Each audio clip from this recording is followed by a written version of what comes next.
Hey, Brody. Hey, Zach. So you watched tonight's Knights game? I have a question for you. Okay. Do you know the Muffin Man? The Muffin Man? The Muffin Man. The one who lives on Drury Lane?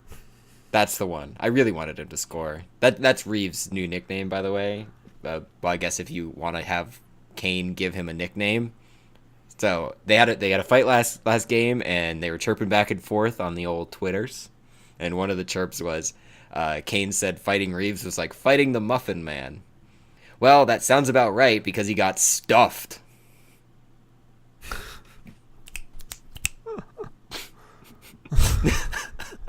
So stupid. Okay. I just thought of that just now. I hope you're proud of yourself for that one. I am. So the Knights won tonight's game at home, Woo woo! 5-0 against the Sharks. That puts us up in our series 3-1, with only hopefully one more game to go. It also In means San Jose. donuts. And also donuts because it was a shutout.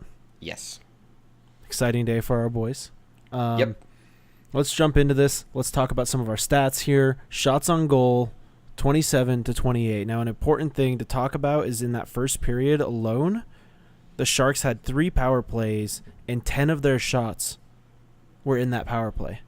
And in the first period, it was Sharks had 18 shots. We had 7 shots. So it would have been 8-7 in the first period without those power plays. Assuming that no shots were taken during that. So about even 5-on-5, which has been like when we're good. If we're 5-on-5, we're good against the Sharks. Obviously, if we're on a power play, we're good against the Sharks. I mean, our power play has been insane in the postseason thus far against the Sharks. So 5-on-5, that's good with me. Shorthanded is not good. Let's not do shorthanded. But also, power play is good with me.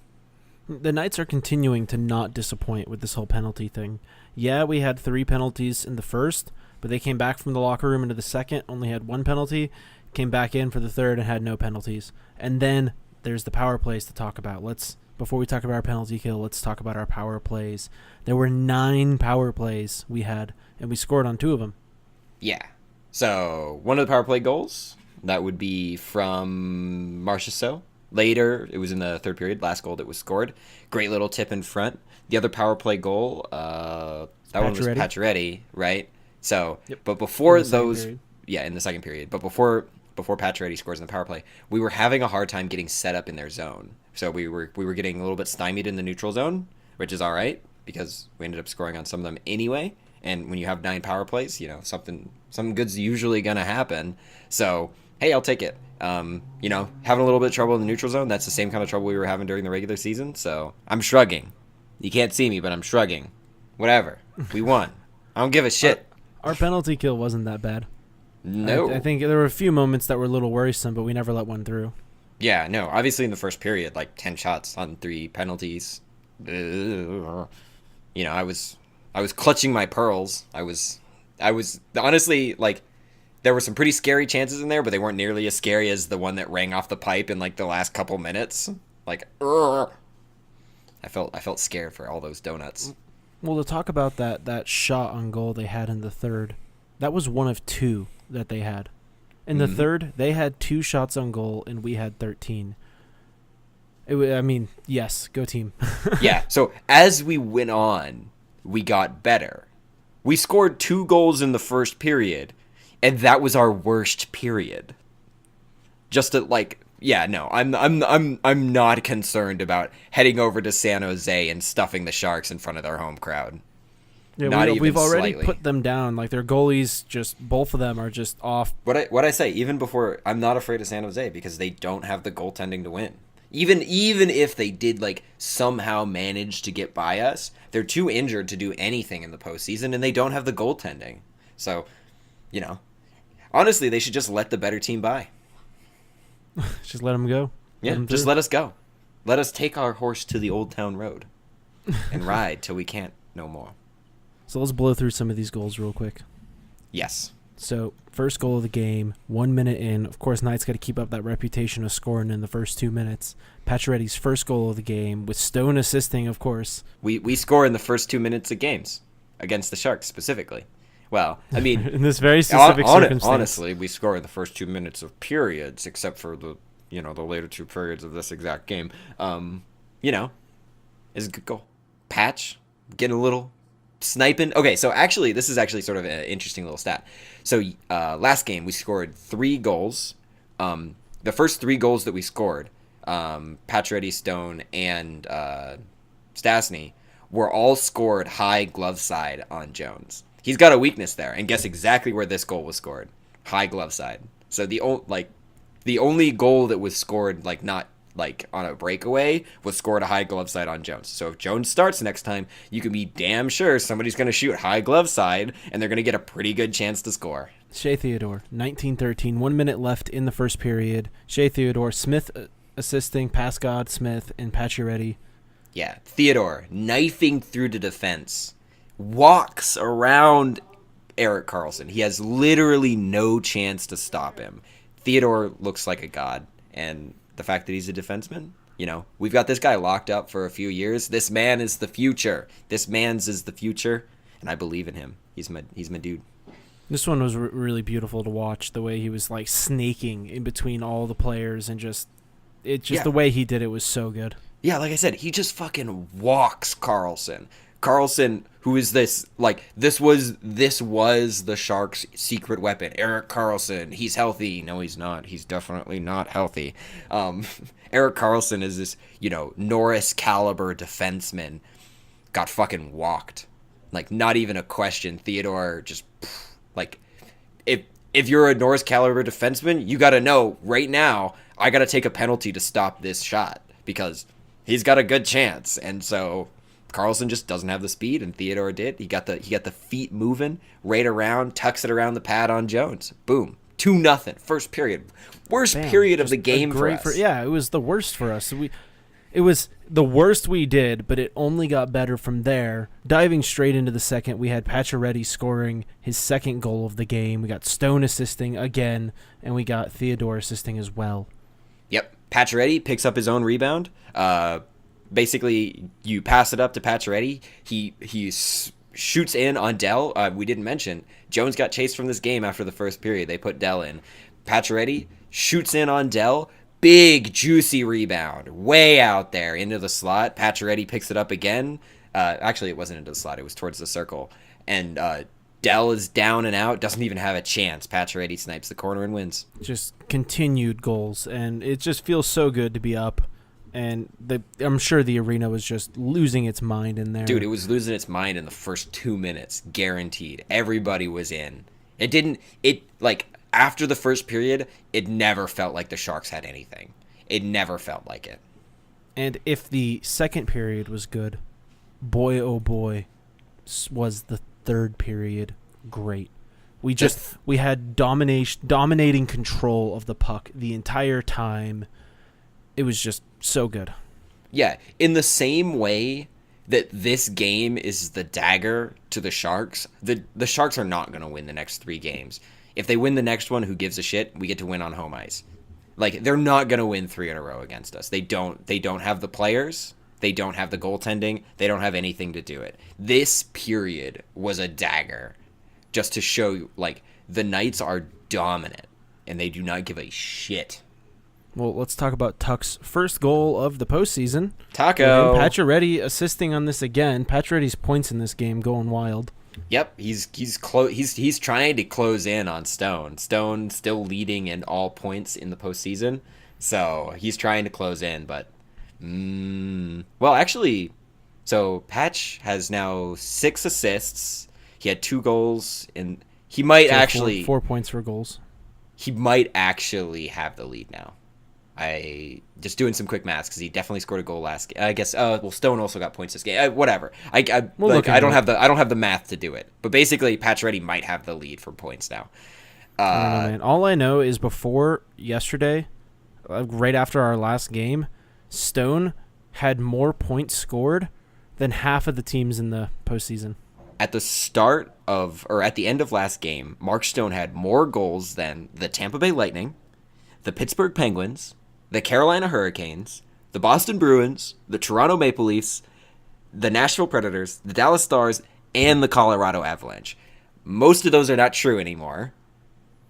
All of course. those are not I mean, true. they all All of those play. are not true anymore, I don't think. And, But still, the but fact that that was still, true for any period of time is yeah, just insane. one guy better than 8 teams? Yeah, Yeah, literally it's half of the insanity. teams. Well, let's talk Yeah. about our last goal real quick. The power play goal that Jonathan Marchessault scored. His first goal as well. So both Tuck and Marchessault scoring their first postseason goal. And if we can get more guys rolling, to me, I'm not concerned that Smith, Marchessault, and Carlson aren't like scoring at the same rate that Stone, Pacioretty, and Stastny are scoring, because they're the line that went out there with defensive responsibility but also offensive punch. They were the line that San Jose decided to shut down because they can't shut down both. They had to choose, and they chose the Carlson, Marchessault, Smith line because that was the line that was hot at the end of the regular season. I think at this point it's been shown that the number of the beast, the 26, 61, 67, 666 line that is an elite line, and I think that going forward that's going to be the line that teams are going to try and shut down. They're going to have to because it's a great line. Yeah, just like talking about the goal, great little pass from Schmidt. Schmidt from the circle, backdoor to Marchessault, taps it in. Boom. 5-0. To summarize this game as a whole, the thing that really killed the Sharks the most in this game had to be the penalties.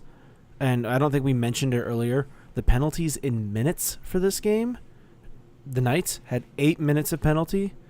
The Sharks had 38 minutes of penalty. Now, obviously, there were 2 misconduct calls in here, so that takes off 20 minutes. So 18 minutes of penalty.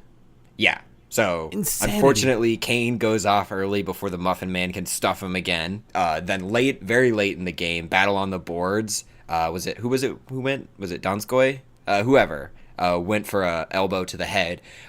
Honestly, I think Kane could also get a suspension for what he did. So he gets a cross-checking penalty, and then he gets a roughing penalty and a game for the roughing penalty. And so the roughing penalty was...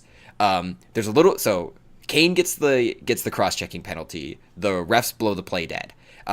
They're sort of standing around. They're watching a fight, sort of a scrum between two guys. Nothing gets called from that. But Kane is just sort of standing next to Miller, and I can guarantee Miller said something. But what Kane does is he just sort of looks at him and just socks him across the face. Yeah, that's what I would call dangerous. So somebody get the Department of Player Safety on the phone, because you can't do that. Well, we will see what player safety says about it, and we'll hear more news from that later. I think he's a repeat offender. I think he could get it. He'll definitely get a fine. I think he could get a game. Yeah, we will see. Let's jump into some of these other games. Worldwide hockey news. Boop. Okay, so Toronto Maple Leafs, Boston Bruins. Maple Leafs win game 3 at home. They take the 2-1 series lead in that. The interesting news coming out of this series. So Boston, the only game they won is game 2. It's been really sort of contested reffing on that one. Toronto comes out of that with a player who was suspended for the rest of the first round. So between 4 and 5 games, basically. The thing about the game 2 is there's a lot of contention about how Boston was playing and how they weren't getting called. And the report is that the refs from that game got reprimanded, got fined, got something for how badly they officiated that game. And honestly, right move. And I'd like to see it done more. It's not the sort of thing that the NHL talks about. They never say if they've reprimanded a ref. So this is pure speculation, but I'd believe it. I honestly, I would. So, moving on. Okay, Predators, Stars. The Predators won today's game. They're up 2-1 now in the series. They won the game by 3-2. Tell me about that one. I just don't care about this series, man. Just continuing I couldn't. you. I couldn't give less of a shit about these two teams. I really don't care. I think whoever comes out of this, they're like, honestly, I'll take the Preds to come out of this, but I think the Blues and the Jets, if they don't beat each other up too badly in their series, which is a way more entertaining series, they'll have an easy time taking care of whoever comes out of this. Well, talking about the Blues and Jets, today's game went to overtime. It's now 2-2, the Jets taking their second victory. This is really what the Jets needed to have a chance at this thing. Yeah. What a fun series, dude. These two teams are playing some of like the best hockey that's being played. I think the most entertaining series for anyone's money is the Knights Sharks series because the Knights and the Sharks really hate each other. But this is this in terms of a playoff series that's pure hockey that's fun to watch. Watch this one. Well, if we went 0-5 today, so did someone else yesterday. The Hurricanes and the Capitals going 5-0, and it's all. I'm always happy to see the Capitals lose. Yeah, the little guys sticking up for themselves. Always happy to see it. The Canes on home ice take their first game on home ice. It's now 2-1. Caps still leading in that series. The only other interesting thing to come out of this game is there was a fight in this game where Alex Ovechkin knocked Andrei Svechnikov the fuck out, basically. So they did square up on each other. Like it's not like anyone, like I imagine they were chirping back and forth at each other, but they did square up. So like nothing's gonna come of this. Nobody's gonna get a fine. But like they were throwing haymakers at each other, and Ovechkin's a big guy, and he's also got, so he's like 32, and Svechnikov is 19, so he's got like more than 10 years on the guy, 13 years on the guy. I just don't expect that to go well. Yeah, 13 years and like 50 pounds. Svechnikov should not have lined up, especially when your team is winning and your team is going to win 5-0. I'm looking forward to the Canes. Yeah. That is a fight that I don't think you can win. Well, to talk about the next game, we have the Avalanche and the Flames. The Avalanche taking their third game in the series and winning by quite a bit, 2-6. Yep, first game in Colorado. Avalanche take the lead in the series, 2-1. I'm excited. I'm rooting for them. Like I said, the Avalanche are a fun team to watch. They have high scoring, high energy players, McKinnon and Rantanen, Landeskog to a lesser extent. This was also a fun game because the Flames looked frustrated. They looked frustrated last game and they looked frustrated this game. And so if the Avs can keep this up, I absolutely believe they can beat the Flames, even though the Flames are definitely the favorite team in this series. Well, at this point, we see one team or two teams have been kicked out of the playoffs. Yep. First team out is the Penguins. Technically, the second team out.